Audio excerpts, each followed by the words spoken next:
I know you keep talking about going after millionaires and billionaires, but you're also going after Taylor Swift fans who sold their tickets for over $600.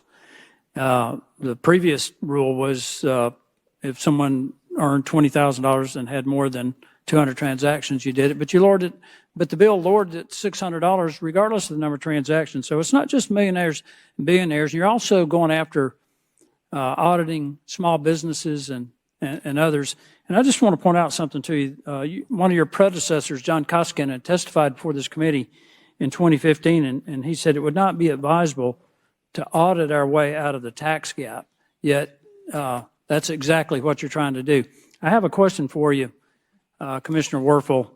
If a tax filer, if a private citizen willfully concealed or manipulated a tax document, would that be considered a form of tax fraud? Yeah, that based on the way you described it, if they willfully manipulated to misdirect or misreport, that could be considered tax evasion. And the penalty for that could be a fine up to $250,000 and up to 5 years in prison. Is that correct? Well, each case and for differs, but a business, it could be up to $500,000 and 5 years in prison. Let me ask you this. If government auditors were similarly found to be backdating or manipulating tax forms of private citizens, would that also be considered a form of tax fraud? It's concerning. No, I ask you a direct question. If a private citizen altered information on a tax document, whether it's a date or a signature from a supervisor, it would be considered tax fraud and it would be prosecuted. It is a felony. They could have to pay up to $250,000 in fines and they could serve up to 5 years in prison. So what are the penalties for IRS employees who do the same thing and possibly jeopardize a private citizen on their tax filing? So what's the penalty? Yeah, there should be accountability. Yeah, but what, no, what is the penalty?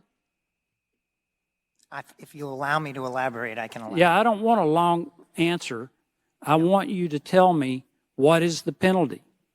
Well, there is no specific penalty. It depends on the circumstances, and it does depend on the circumstances with the taxpayers as well. The Wall Street Journal reported on this. You're in court right now, Lake Point 2 LLC versus commissioner. The commissioner would be you for where you had people who falsified documents. And that's not the only one. So did anybody get fired? Let me tell you what's going on. Did anybody get fired? We are looking into the appropriate personnel. Okay, matters. well, anyone get fired? Process. Well, if you find they did this intentionally, and the documents indicate they did, because there's an email chain, and maybe, Madam Chairman, Mr. Chairman, we need to investigate this on behalf of the taxpayers, because I have major concerns about the tax gap, major concerns. The biggest problem with the tax code is its complexity. We need a simpler tax code, and I think we would collect more taxes rather than audit people, rather than manipulate tax documents so that somewhere down the line, somebody who filed a legal, accurate tax return doesn't face a tax bill and potentially a penalty because somebody at the IRS falsified the document.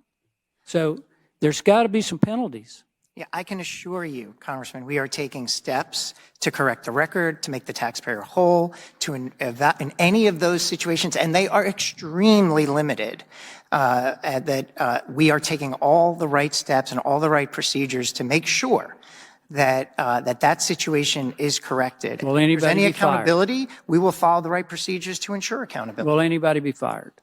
If they're, thank you.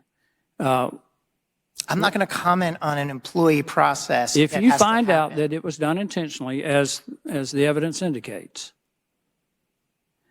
keeping in mind the severity of the penalties that are imposed on private citizens, the least that anybody can expect is that someone be dismissed from their job. And I hate to say that because I hate to fire anybody.